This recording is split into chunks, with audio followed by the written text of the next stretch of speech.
Welcome back. So now comes the time for us to add the minimap onto the HUD. So a minimap is going to be sitting at the top left corner out here. And we also have to move these guys down. So the first thing is the minimap is going to be coming here, like below this border out here as a square. And then there's going to be an arrow inside, which will indicate the direction, the direction of the player's movement. Okay. So first is I'm going to have to move these guys down. Let me move this guy out here like this, and I'll place him here. And then this guy, the objectives, I'll just place him out here. All right, so that would be objectives. So I think that is 516 is the X, and this is position X is okay. 516, I think. Size X and size Y. Okay, now set order, and this is anchored to the top left, and this should also be anchored to the top left, and I think that's okay. There you go. Right?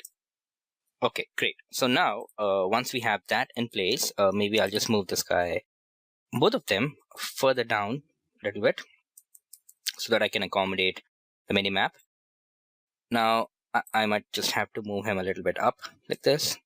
Okay, and objectives can be, no, this should not cross over like that, and there you go, that's perfect. Now objectives can also be, I look at the font, it can also be light, and I don't know if they have underline. No, they don't have underline. They have italic, bold, italic, and all that, but the size or the color can change to something like green. Okay, right? So objectives move to objective A, and this, if it is aligning with these guys, no issues. If I want to, then I can probably move them even back, further back like that, and make them aligned from here, make them start from here like that. So this is aligned with this, the health and armor bar, and this is got to be aligned with this, the kill feed. So the minimap is going to sit here. So the first thing is I'm going to bring in an image and drop it here. Okay. So I'm going to first create the simple, I'm going to create the design or the, create the graphics for the minimap. And then after that, I'm going to explain how to get it done. Okay. So let us make this a square. So let us make this 250 by 250. Okay, and maybe both of these guys need to come further down. Okay, and I think that's okay. I think it's a good idea to move them from where this is going to start from. Okay, from where the minimap is going to start from, like that.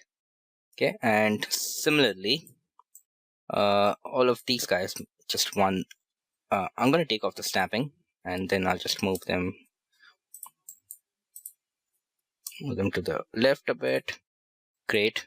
Now select these guys, all of them, along with the border, along with this border, and move them a little bit to the right until they align with the objective text. Okay, I think that's about right. One more left. Yes, perfect. So I'm not gonna mingle with that anymore. Now this is gonna be called, let's call this minimap.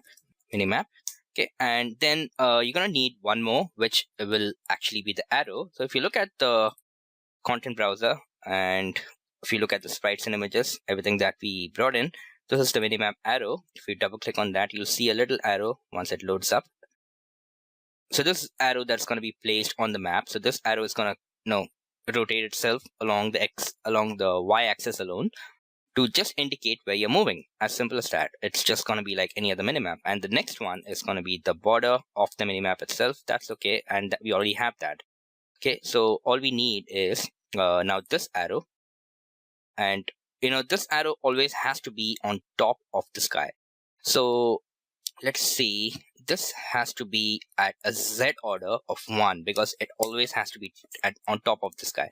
Now just to check that it works, This has a z order of 0 and this has a z order of 1.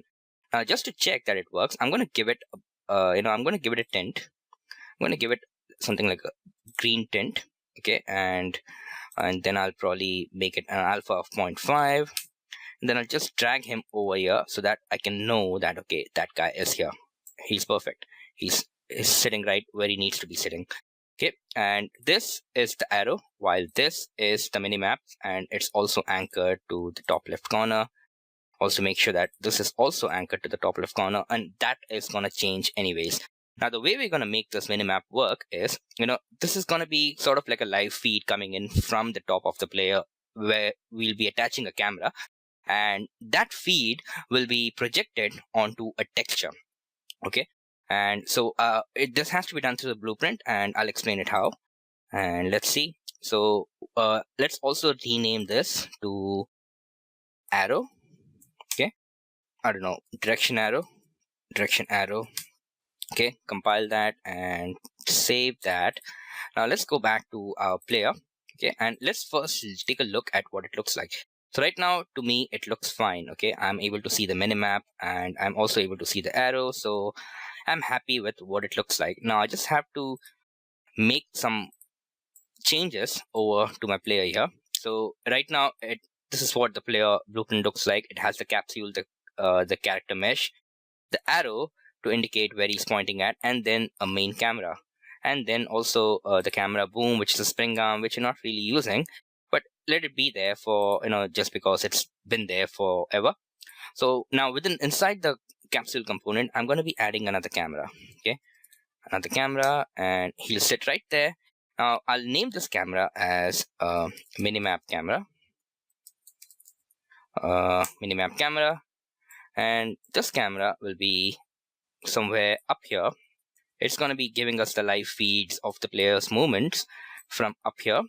And then, of course, I have to rotate it along the y-axis by 90 degrees, like that. Did I rotate it the wrong way? Yeah, actually it's minus 90 degrees. And now they can see that, it is directly above the player, and it should give us all the live feeds that we're looking for. Maybe move him a little bit up. So let's make it 600 even. Okay, and that should be fine. And what we're going to be using now is we're going to be using something called, let's call this, if I scroll down, you can see under rendering, you can see scene capture component 2D and scene capture component cube. So what this is going to do is this is going to be bringing in, this is going to be getting the live feeds from wherever it's coming in from, and it's going to render onto a texture, right? So almost think of this as let's say you want to make a television inside your level, and you want to have some live videos playing in it. So you can use this. This can be coming in from anywhere, more of like a media texture, but this is actually capturing the scene itself during real time and projecting it onto a texture. So this is the most commonly used method for creating a minimap, and it's done quite well. Now you may or may not want to change the name of this. I'll just call this scene capture component. Why not?